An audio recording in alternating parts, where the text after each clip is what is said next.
금융감독원에서는 계좌이체를 통한 보이스피싱 금전 피해 발생 시 대응 요령에 대해서 안내하고 있는데요. 다음과 같은 순서로 조치를 취할 것을 권하고 있습니다.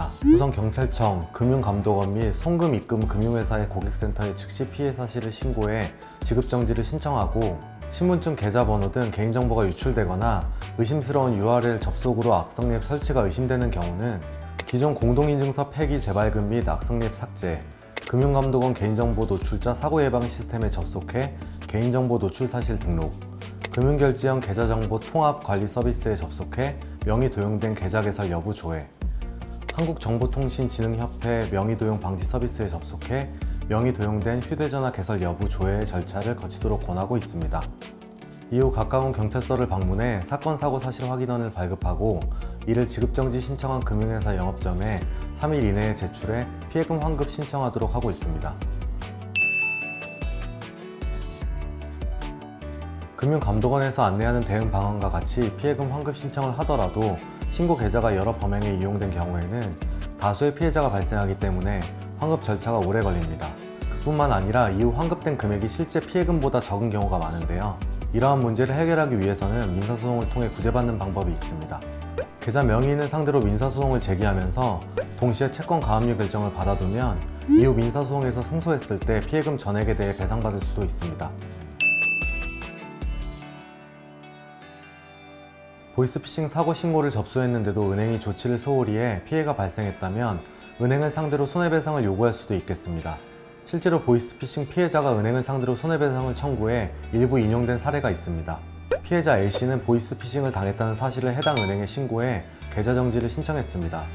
은행은 또 다른 피해자 B씨의 계좌를 정지하고 B씨에게 정지 사실을 알리는 메시지를 발송했지만 암호화폐 거래소에는 아무런 조치를 취하지 않았습니다.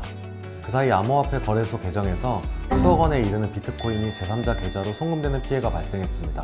재판부는 은행이 금융사기 신고를 받았을 경우 지체 없이 해당 계좌 명의인뿐만 아니라 암호화폐 거래소에 이를 통보해 피해가 발생하지 않도록 방지할 주의 의무가 있음에도 아무런 조치를 하지 않았다는 이유로 B씨의 손해배상 청구 중 일부를 인용해 주었습니다. 수사기관에 피해 사실을 신고해 보이스피싱을 범한 사람이 검거되면 처벌받게 됩니다. 최근 보이스피싱 범죄도 점차 고도화되고 있는데요.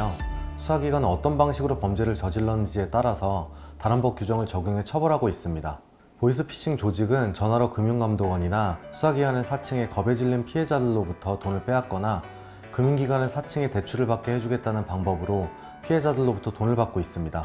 해외에 있는 보이스피싱 조직에 속해 기관을 사칭하는 역할을 한 사람들은 보이스피싱 조직의 조직원으로 활동한 것이므로 범죄단체 활동죄와 사기죄로 처벌받게 됩니다.